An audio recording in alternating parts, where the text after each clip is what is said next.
Bonjour à tous, je m'appelle Estelle Abou et je vous souhaite la bienvenue sur Réel.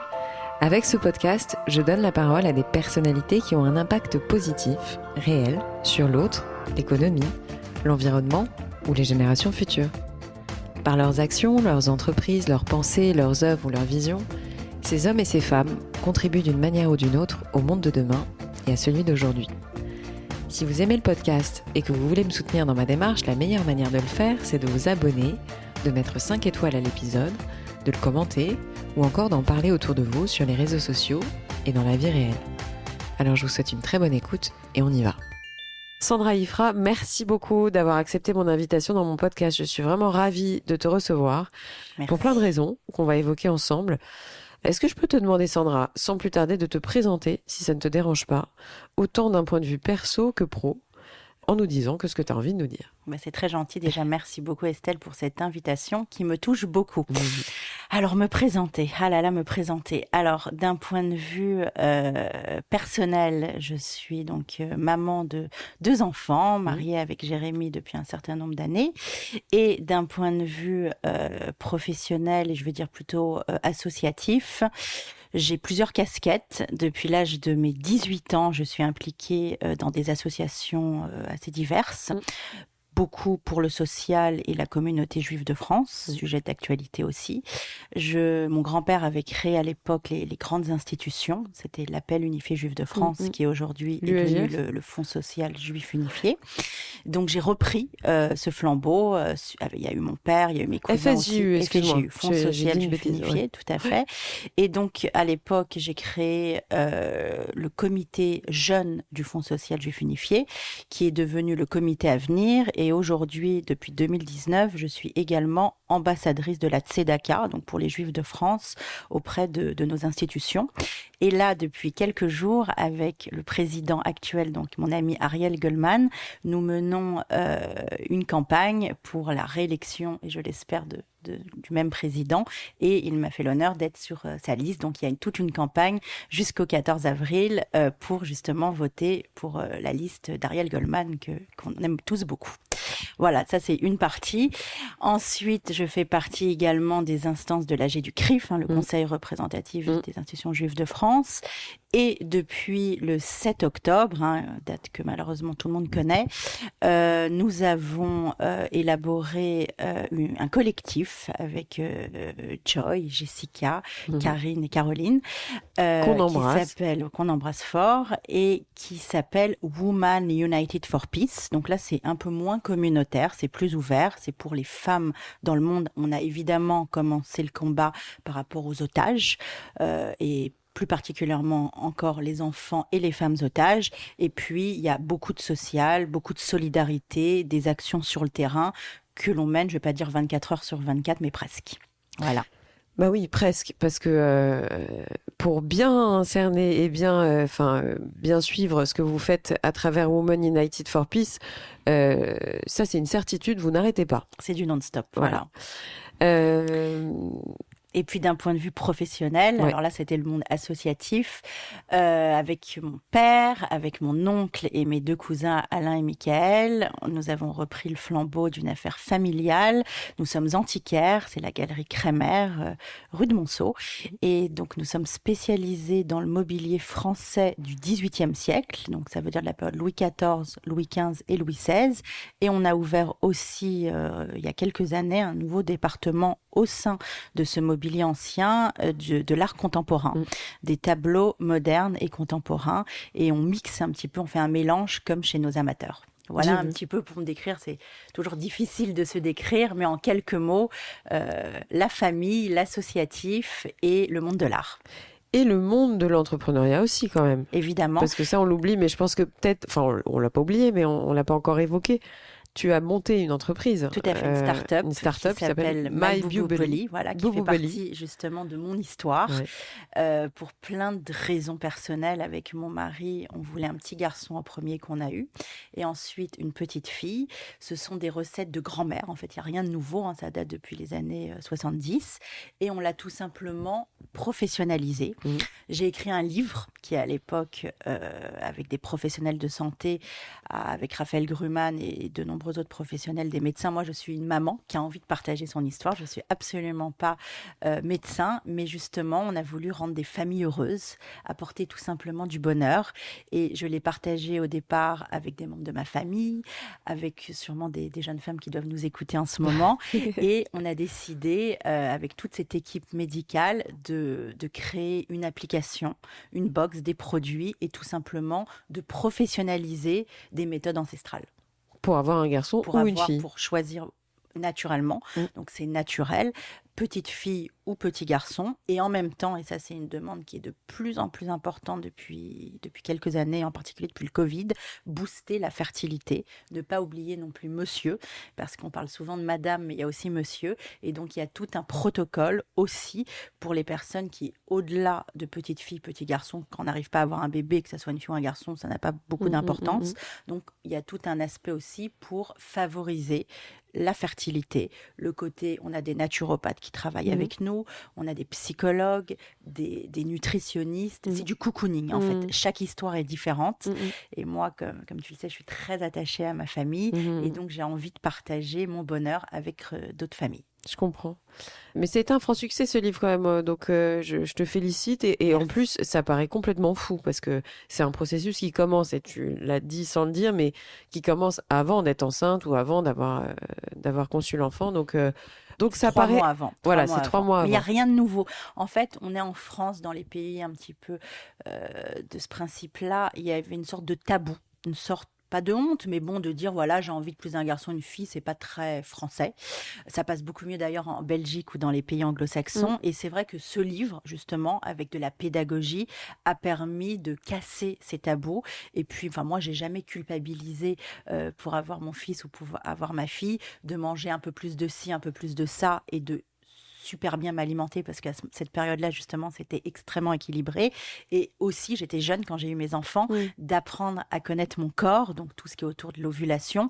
Donc, il y a vraiment un côté pédagogique, bien-être, au-delà du choix petite fille, petit garçon. On retombe toujours sur cette fameuse pédagogie qui te tient à cœur. Exactement.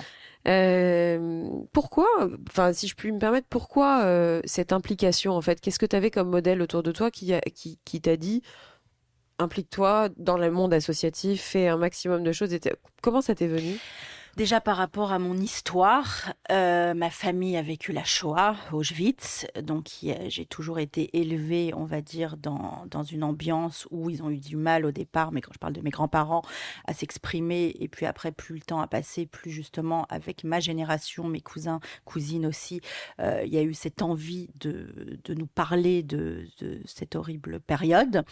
Et puis surtout, comme je disais tout à l'heure, il y a mon grand-père qui, avec d'autres familles, la famille Rothschild, Weinberg et bien d'autres, après la guerre, a créé, donc à l'époque c'était l'Appel unifié juif de France, les institutions aussi comme le CRIF et autres. Donc on va dire que ça fait partie de mon ADN. Ma vie n'aurait aucun sens sans un engagement communautaire parce que j'ai eu le modèle de ma famille, d'ailleurs des deux côtés, et c'est une sorte de reprise par rapport au départ, donc le Fonds social juif unifié.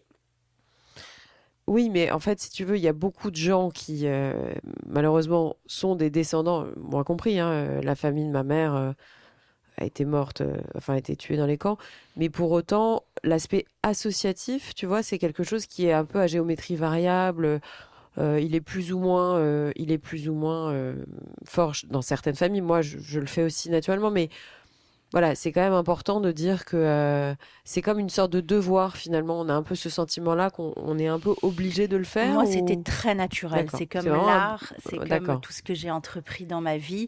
C'était vraiment naturel, c'était vraiment familial au départ. Après, avec Michael, on a vraiment voulu aider, et il y avait déjà des besoins à cette époque-là, la communauté en France, parce qu'on parle beaucoup d'Israël en ce moment, mais la communauté en France, il y a beaucoup de clichés. On va y revenir, il y a des besoins absolument gigantesques.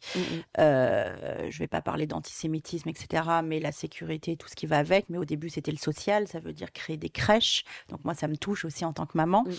On a fait des programmes bien spécifiques aussi pour aider les femmes seules. Il y a des quartiers où malheureusement, on ne peut plus, la communauté ne peut plus vraiment vivre avec d'autres communautés, et je dis bien malheureusement parce qu'à l'époque tout le monde vivait bien ensemble.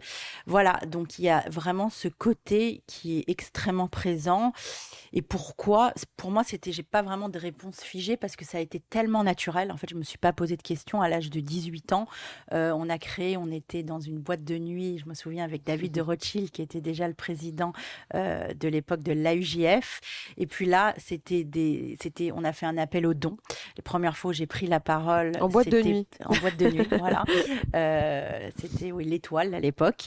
Et donc en fait là, avec Michael, après une autre partie, Alain est revenu et Diane plus tard, mais on a pris la parole et puis c'était vraiment l'appel aux dons et c'était extrêmement naturel. On a vu notre père, mon oncle faire ça. On s'est pas posé de questions, ça faisait partie de nous, quoi, en fait. C'est très beau. Women United for Peace, je voudrais qu'on en parle un peu plus, si ça ne te dérange pas.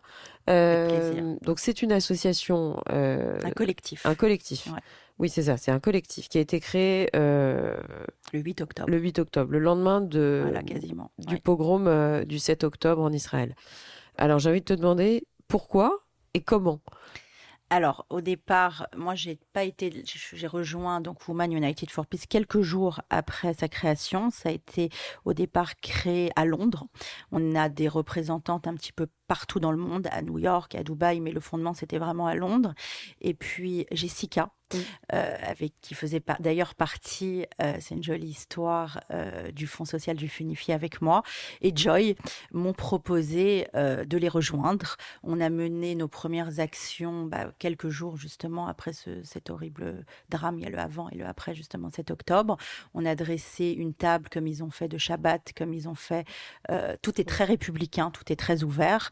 Et ça a démarré comme ça. Le monde associatif aussi pour Jessica et pour Joy et puis d'autres. Il y a Karine qui nous a rejoint après, il y a Alexandra qui était aussi là au départ.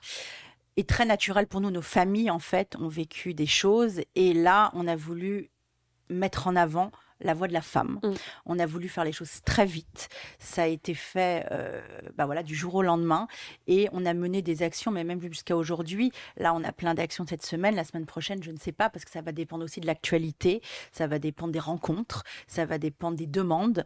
Et c'est vraiment très spontané. C'est une association qui est totalement républicaine, qui est ouverte à tous, juives et non juives. On a démarré avec l'histoire évidemment du 7 octobre, mais on a des rapprochements avec les femmes iraniennes. J'aimerais bien aussi qu'on fasse des choses avec l'Ukraine. C'est extrêmement ouvert. C'est pour ça que son nom est Women United for Peace. C'est de la solidarité, des actions à la fois sur le terrain et en même temps des actions qu'on mène de plus en plus avec d'autres collectifs.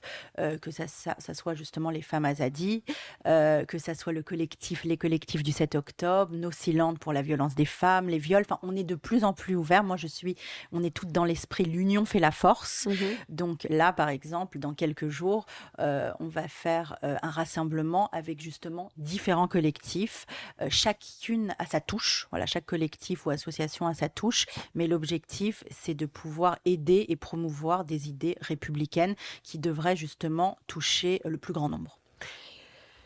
Quels sont les types d'actions que vous faites en fait? Parce que moi je les connais, mais est-ce que tu peux nous donner quelques exemples pour illustrer un peu ce que vous faites? Alors, on a fait, ça a été très viral, on a eu 300 personnes qu'on a réussi à convaincre en 48 heures, dont une quarantaine de personnalités comme il y a eu Claire Chazal, il y a eu Anne Sinclair, il y a eu Laurence Ferrari, enfin bref, il y a encore beaucoup de personnalités. En fait, on leur a demandé de faire une photo avec la main sur la bouche et on a mis une croix. C'était par rapport à la polémique sur la Croix-Rouge, justement. Aucune aide du silence, aucune aide pour les otages. Et donc voilà, donc on a fait des tribunes, on a fait avec des sujets bien spécifiques, que ça soit contre l'indifférence aussi des viols pour les femmes après ce pogrom et même maintenant encore au moment où on parle dans les tunnels. Faut pas oublier que là, il y a 14 jeunes filles qui sont massacrées torturées, violées, je vais pas forcément au quotidien, on n'en sait rien, mais de manière importante dans ces fameux tunnels ou bien dans des familles, on ne sait évidemment pas où elles sont. Je rappelle qu'il y a 134 otages, dont 14 femmes et 2 enfants. On ne sait pas s'ils sont encore vivants ou non, mais c'est des chiffres que j'aime rappeler à chaque fois que je passe à l'antenne. Oui. Donc, on a fait des actions sur le terrain, des rassemblements, à la fois pour rappeler donc la mémoire de vivants ou disparus de ces otages. On a fait des actions aussi sur le terrain pour récolter de l'argent en France ou en Israël pour des associations qui ont pignon sur rue et principalement des kibboutz. Ce sont les kibboutz, en fait, il faut bien comprendre que c'est l'équivalent de petits villages en France. C'est des personnes qui étaient extrêmement humaines, extrêmement pacifistes, qui demandaient rien, qui étaient chez eux et qui ont été massacrés, torturés, violés du jour au lendemain. Donc on essaye de reconstruire tout ça avec des associations. Il y a beaucoup d'aide psychologique, il y a de l'aide. Nous, on est assez en tant que femme et en tant que maman, beaucoup d'associations qui sont liées justement à la petite enfance ou aux femmes seules qui ont tout perdu. Parce qu'il faut savoir que c'est comme si c'était en fait le 7 octobre, c'est l'équivalent, un peu on pourrait dire, de la veille de Noël. C'est comme si le 23 ou le 24 décembre, comme ça, partout en France, de manière simultanée, dans nos campagnes, des personnes qui n'ont rien demandé, qui ne soutiennent pas spécialement le gouvernement, étaient massacrées, violées. Et j'aime donner aussi l'image du Bataclan parce que Nova, c'était ça. C'était des personnes qui étaient absolument pas religieuses, qui étaient humanistes, qui étaient à quelques centaines de mètres ou kilomètres de Gaza et qui se sont fait tout simplement parce que juifs ou parce que israéliens, parce qu'il n'y avait pas non plus que des juifs, hein, il y avait également des personnes de d'autres confessions, mais en tout cas qui vivaient en Israël, tout simplement massacrées. Donc c'est cette image-là aussi à travers de Woman. Et pas que, il n'y avait pas que des gens qui vivaient en Israël, il y a aussi des étrangers qui étaient là-bas. Exactement, voilà, exactement. Donc, ce sont des actions de terrain, ce sont des tribunes, ce sont des vidéos, ce sont des actions aussi auprès de nos pouvoirs publics, ce sont des actions, moi je suis porte-parole de Women United for Peace, donc vous m'avez beaucoup vu un peu partout à la télé pour défendre justement la République et nos valeurs. Alors justement, comment ça se passe quand vous faites des événements? Parce qu'on l'a vu, comme tu peux t'en douter, je suis de très très près, peut-être de trop près, tout ce qui se passe aujourd'hui en France depuis le 7 octobre. Il y a eu le jour du 8 mars une horreur absolue avec des femmes juives qui ont été attaquées, malmenées, mises au banc. Bon, je vais même pas rentrer dans les détails. Place de la République. C'était nos amis, nous vivrons, avec qui on est très proches. C'était pas nous personnellement, mais avec qui on a, comme je disais tout à l'heure, des liens au quotidien. Donc je connais une partie des jeunes femmes qui font partie de cette association. Comment tu peux expliquer ça? C'est-à-dire que toi, par exemple, quand tu fais tes événements, tu vis pas ça? Non, nous c'est un petit peu plus l'esprit, encore une fois, j'ai soutenu totalement, même si c'était pas notre association qui organisait ça, nous on fait des choses un petit peu différentes, ce sont des actions, on va dire, dans la rue plus pour les otages ou plus dans des endroits clos avec des intervenants comme Rachel Kahn, comme Eliette Abécassis. Là récemment, on a fait aussi avec l'ambassadrice d'Israël, on a fait avec des représentants communautaires. Delphine Orviller aussi. Avec Delphine Orviller. Donc il n'y a pas ce côté, on va dire, même si on est ouvert à tout le monde, où on aurait pu avoir ce type d'horrible incident.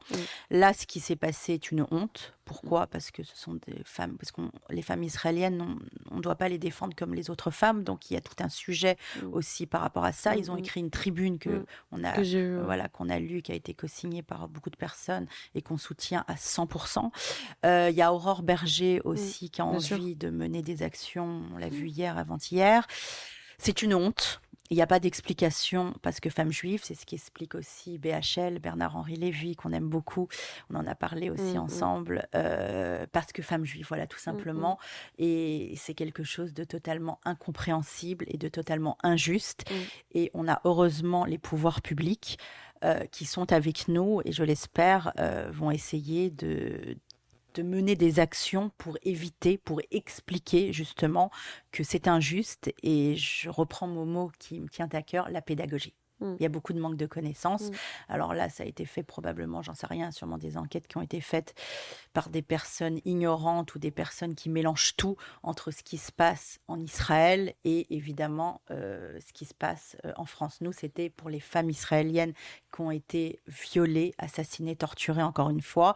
Et chaque vie humaine, chaque femme, quel que soit son pays d'origine, doit être défendue de la même manière. Est-ce que toi, personnellement, tu sens une inclinaison? C'est-à-dire que depuis que tu as créé ce collectif avec d'autres, est-ce que tu sens qu'il y a eu un vrai virage qui a été pris? Qu'est-ce que tu ressens depuis parce que ça va faire maintenant 7 octobre, ça fait longtemps. Ça va faire 6 mois. Ça fait trop longtemps. Et en même temps, on a l'impression que c'était hier. Mais qu'est-ce que toi, tu as ressenti, puisque tu te confrontes quand même régulièrement au monde du gouvernement, enfin aux membres du gouvernement, enfin on te voit quand même en tant que représentante. La différence, j'ai l'impression qu'il y a de plus en plus une prise de conscience. Et aussi, on oublie de parler des régions avec qui aussi on parle régulièrement. C'est cette fameuse, ce que j'appelle la France silencieuse, ça veut dire les personnes qui ne sont pas de la communauté juive forcément, qui demandent à nous rejoindre, qui nous demandent comment agir, quoi faire. Et en fait, la réponse, c'est lever la voix. Ne pas se laisser faire, rejoindre des associations, des collectifs comme les nôtres. Mais c'est ça, parce que ça me fait presque de la peine, en fait, qu'il y ait que des... Tu vois, parce que dans Women United for Peace, il faudrait qu'il y ait tout le monde. Tu vois, il faudrait qu'il y ait toutes les confessions on a de plus en plus, justement, de personnes qui nous demandent à nous rejoindre. Et justement, par rapport à ce sujet-là, on m'a proposé, ça date de quelques jours, de rejoindre une association qui va fêter ses 100 ans l'année prochaine, qui s'appelle France Israël. Et justement, pour cette ouverture, c'est une association menée par Ariel Amar, mais tout le board, si vous voulez, ce sont des personnes non juives.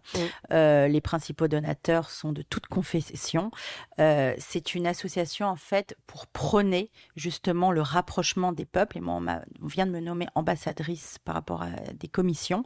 Le rapprochement des peuples entre la France et Israël pour justement expliquer une nouvelle image d'Israël. Parce que Israël, ce n'est pas la guerre. Israël, c'est pas que Tsahal, c'est pas que Netanyahou qu'on aime ou qu'on n'aime pas. Mais c'est même pas une nouvelle image, c'est son image originale.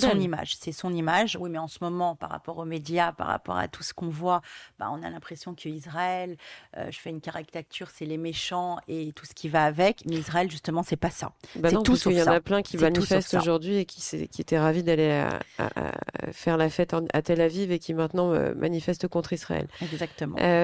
Non, le sujet, effectivement, c'est ça. C'est-à-dire que quand on parle de République et quand on parle de mouvement aujourd'hui que toi, tu impulses ou que d'autres font, c'est ça. C'est-à-dire que c'est ce qui est central, je pense, c'est de rappeler que la République doit être au centre. Exactement. Et que ce qui se passe en Israël, en Ukraine, j'aime pas mettre tout sur le même plan. Attention, je mets pas tout sur le même plan du tout. C'est une réalité. Mais ce que je veux dire, c'est que s'il y a plusieurs conflits aujourd'hui, on est obligé de se mettre face à ça. C'est des guerres. Mais ce qui compte avant tout et ce qui doit, pour moi, être vraiment ferraillé au corps de chacun et que dès qu'on prend la parole, il faut absolument être français. Non mais et indépendamment de ça. Être français en rappelant ce qu'est la République. Exactement. En expliquant que dans la République, on ne discrimine pas, on n'est pas antisémite, que l'antisémitisme n'est pas une opinion, que c'est un délit, que même de rappeler qu'aujourd'hui, avoir des propos qui mettent en danger la vie des Juifs en France sont des propos dangereux, sont des propos à condamner. Et moi, je suis toujours outrée, si tu veux, de ce flou artistique qu'on a sur chacun, sur tous les plateaux de télé qu'on peut entendre, qu'on peut voir depuis des mois. Là, je suis, excuse-moi, je me permets un laïus personnel, mais c'est vrai que moi, je suis toujours attachée à rappeler ce qu'est la République, tout simplement. Parce que aujourd'hui, tout ce qui se passe comme dérive sont des dérives anti-républicaine. C'est exactement ça. C'est là le problème, en fait. Voilà. Nous, on a nos valeurs judéo-chrétienne. Alors évidemment, il y a beaucoup de musulmans amis qui sont comme nous, mais justement, il faut mettre, et ils en souffrent énormément. Moi, j'ai toujours aussi une pensée pour les femmes et les enfants palestiniens, bien évidemment, ce sont des êtres humains. Mais voilà, le fondement et tout le problème, c'est ce que tu viens d'évoquer, c'est les valeurs de nos institutions et de la République. C'est pour ça aussi qu'il faut expliquer. C'est pour ça aussi qu'on demande beaucoup de pédagogie auprès des enfants, auprès des réseaux sociaux, du discernement aussi par rapport aux fake news, parce que nos enfants regardent TikTok et tout ce qui va avec, et que malheureusement aujourd'hui, ce sont des informations qui sont données comme ça, et ce n'est pas forcément la vérité. Et en fait, ça c'est aussi tout un sujet sur lequel je pense qu'il serait très très important de travailler. Qu'est-ce que tu pourrais aujourd'hui nous dire sur les prochaines envies que tu as ? Enfin, est-ce que tu as... Enfin, envie, parce que moi, c'est quand même pas des envies, mais on va dire les combats à venir. Est-ce que toi, tu as une ligne directrice, des idées d'action que tu as envie de mener prochainement ? Là, principalement, comme je disais tout à l'heure, c'est pour les otages. Je pense aussi, je le cite à chaque fois lors de mes interventions publiques, je rappelle les 3 noms des 3 Français. Il y a 3 citoyens français, Ohad, Oren, Ofer. Donc, 3 citoyens qui ont entre 30 et 50 ans, qui sont en ce moment dans les mains du Hamas. Ils n'ont rien demandé, qui étaient principalement eux dans la fête de Nova. Donc, c'est évidemment la libération des otages, des femmes et éventuellement s'ils sont encore vivants, des 2 enfants, des 2 bébés. Plus jeune otage, qui a fêté ses 1 an, je rappelle quand même que c'est quand même incroyable, et un otage aussi qui a fêté il y a quelques jours ses 80 ans, donc ça c'est quand même dramatique. Des actions, on en mène tous les jours, donc citer une action c'est trop compliqué pour moi, mais là je fais vraiment un appel au pouvoir public pour justement, et il y a une volonté, on voit avec Aurore Berger et bien d'autres, une vraie volonté de faire bouger les choses, d'aller plus loin dans les sanctions. J'aimerais aussi évoquer, c'est un sujet qui est tellement important, ce qui se passe, et on parle encore une fois de pédagogie dans les universités, que ça soit Dauphine ou Sciences Po, c'est une honte, et ça on ne peut pas laisser faire. Il y a un seul mot, une seule solution, un seul remède, pédagogie et la sanction. Voilà. Quel est ton sentiment en tant que femme juive aujourd'hui en France ? Je suis désolée de revenir à un esprit un peu communautaire parce qu'on parlait d'autres choses, mais est-ce que tu peux ressentir la peur des gens, des juifs en France ? Est-ce que toi, tu comprends ça ? Est-ce que tu comprends qu'il y ait des gens qui partent ? Est-ce que tu comprends qu'il y ait des gens qui se disent que on n'a plus rien à faire en France aujourd'hui ? Oui et non. Moi, à titre personnel, je me sens française et juive et française. Et comme une partie de ma famille, je suis plus dans l'esprit de la résistance. Il n'est pas question de retirer sa mezouza, de retirer certaines choses. Moi, je suis vraiment dans l'esprit du combat. Et on a notre place ici. Et justement, il faut se battre pour rester ici. Alors après, il y aura différentes personnes. Il y a des personnes, comme je disais aussi tout à l'heure, où il y a des quartiers qui sont extrêmement difficiles, voire impossibles de pouvoir y vivre, donc c'est facile de parler en étant dans des bonnes conditions, mais je pense qu'on a toute notre place ici. On a un gouvernement actuel qui nous défend, qui est avec nous. Alors, c'est pas toujours simple et rien n'est parfait, mais il y a une vraie volonté de vouloir aider la communauté juive française. Je sens quand même autour de nous une vraie envie de résister, d'aider. Alors, je pense aussi, j'ai une pensée pour Marco, parce que c'était un des actes absolument ignobles en sortant de la synagogue avec une kippa qui s'est fait massacrer. D'ailleurs, Woman ont fait aussi des actions, et je remercie Elisa qui va se reconnaître parmi nos Woman, on a mené une cagnotte pour justement aider cet homme qui s'est fait agresser. Tu parles dans le 20e. Voilà, dans le 20e, ça c'est un exemple récent. Dentiste, lunettes, voilà, on est là auprès de lui. Il y a une cagnotte qui a été faite par Woman. Pareil aussi, l'hommage, je vous parlais tout à l'heure d'une tribune, des tribunes, parce qu'il n'y avait pas l'hommage pour les 42 Français. Donc la garde républicaine, je ne sais pas si vous vous souvenez, place des Invalides, qui portait le visage des 42 Français assassinés lors de ce pogrom. Et après, on a, via notre collectif Woman, distribué ce qu'on appelle le pain de l'amour, le pain de la République, une sorte de pain de Shabbat avec un mot pour justement les remercier. C'est ça aussi l'esprit républicain, c'est ça aussi l'esprit de Woman. Et pourquoi je te disais ça ? Parce que tous ensemble, parce que nous, en tout cas, au sein de Woman, on n'a pas envie de partir, on a envie de se battre, on a envie de les remercier.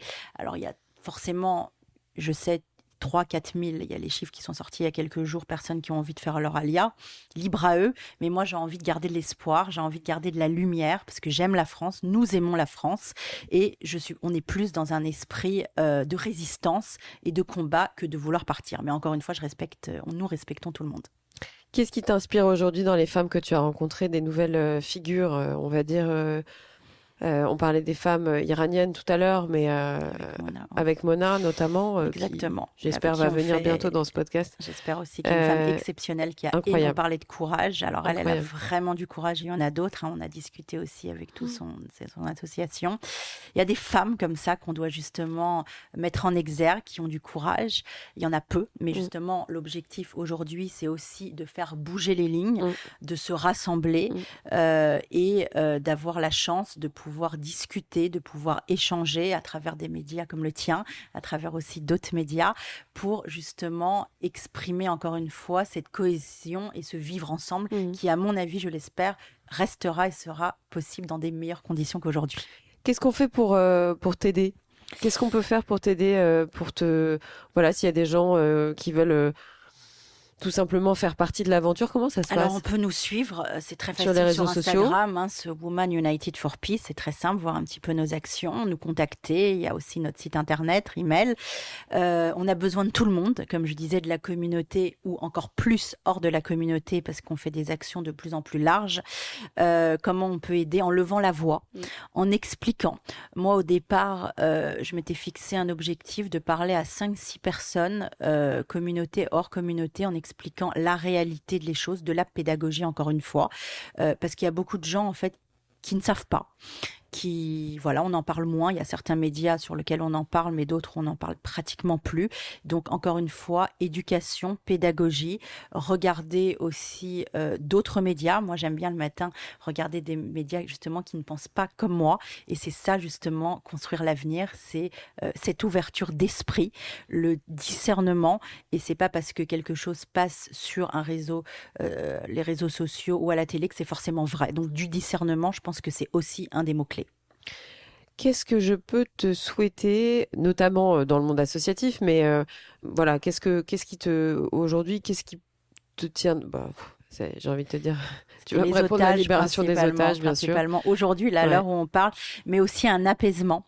Et à travers France Israël et toutes les associations qu'on soutient, il y a vraiment cet esprit d'apaisement, de solidarité et de paix dans le monde, comme le porte le nom. Mais excuse-moi, je t'ai pas assez parlé de France Israël, mais on peut rappeler que c'est une association presque centenaire, c'est ça ? L'année prochaine. Ouais. Et qui quand même, rappelons-le, a vocation à fédérer des gens qui ne sont pas que des Juifs ou que exactement. C'est ça que des l'intérêt Israéliens. Aussi. Voilà, c'est de faire en sorte que des ponts soient créés et soient alimentés entre Israël et la France, les peuples. voilà, et faire en sorte de trouver des points d'ancrage et de ressemblance entre la communauté israélienne et éventuellement la communauté française. Exactement. Et puis aussi un point, je pense à Sheba, ma mère en fait partie, qui est un hôpital en Israël. Et il faut savoir qu'avant le 7 octobre, pendant le 7 octobre et après le 7 octobre, voyons, on parlait des otages il y a quelques instants. Très probablement, quand Mia, et on a été très proche de la famille, entre autres de Mia, a été libérée, elle a été dans un hôpital. Et très probablement la chambre d'à côté, par des médecins israéliens avec une médecine aussi belle et forte qu'en France. Il y a des enfants palestiniens, des femmes palestiniennes et même des terroristes palestiniens qui sont soignés. C'est ça aussi Israël. C'est le partage, c'est la culture, c'est l'art. Et il y a beaucoup d'art et je suis très sensible évidemment par rapport à mon métier, à tout ça. Et c'est tout cet esprit qu'il faut impérativement, que ça soit en Israël ou ailleurs, mettre en exergue. C'est ça qui est important aujourd'hui, la cohésion et pas que la guerre. Sandra, tu es notamment une maman. Est-ce que tu as un conseil de maman à nous donner ? Conseil de maman, alors ça dépend des âges. Je sais pas, justement, toi, tu as des âges. Ils sont ados. Justement, et ils me sortent parfois des idées complètement folles. Et pourtant, ils entendent auprès de ma famille, avec mon mari aussi, des idées ultra républicaines, discernement, fake news sur Internet, et en particulier sur TikTok, que je trouve extrêmement dangereux. Bien sûr. Est-ce que tu as un coup de cœur récent et un coup de gueule ? Alors, un coup de cœur récent, ce sont les différents livres que je suis en train de lire. Alors, après le 7 octobre, on en parlait tout à l'heure, de Delphine Orviller, qui est un livre qui est tellement vrai. Voilà, comment ça va pas. Après le 7 octobre, qui est merveilleux. Je vous invite vraiment, vraiment à le lire. Voilà, le livre de BHL que je viens de commander. J'ai été à La solitude d'Israël, chez Grasset. Exactement, que je viens de commander hier et qui, à mon avis, vu ces différentes interventions, est aussi quelque chose de passionnant. Et le coup de gueule, le terrorisme. Et je vais dire un mot également par rapport à la Russie. Ce qui s'est passé à Moscou il y a quelques jours, Bataclan, le 11 septembre, tout ça c'est la même chose. Et même, pourquoi ne pas mettre sur le même plan ces drames de vie humaine qui ont été assassinés partout dans le monde? Pourquoi le mot résistance? Et c'est ça aussi qui nous fait mal par rapport à ce qui se passe à Gaza. Et pourquoi terrorisme quand il s'agit de tout sauf Israël? Voilà mon coup de gueule aujourd'hui. Merci Sandra. Merci à toi. Une pensée pour les otages. On ne souhaite qu'une chose, c'est qu'ils soient libérés. Je tiens à le dire. Et voilà. Merci pour tout ce que tu fais. Tu reviens quand tu veux. C'est gentil. Et je reparlerai de Women United for Peace parce que j'ai une idée pour toi, mais je vais t'en parler quand on va éteindre. Avec grand plaisir. Toutes les idées sont welcome. À bientôt Sandra. Merci beaucoup. Merci Estelle. Au revoir. Voilà les amis, c'est la fin de cette interview, j'espère qu'elle vous a plu. Si c'est le cas, n'oubliez pas de partager l'épisode via les plateformes d'écoute comme Acast, Apple Podcasts, Spotify ou votre application de podcast préférée. Le partage et la notation du podcast sont super importantes pour moi, donc je compte sur vous pour mettre des étoiles et des commentaires là où c'est possible. Pour vos suggestions d'invités, n'hésitez pas, je suis joignable sur le compte Instagram du podcast, Réel Podcast. Merci encore à toutes et à tous d'être de plus en plus nombreux à écouter Réel et à très vite pour un prochain épisode.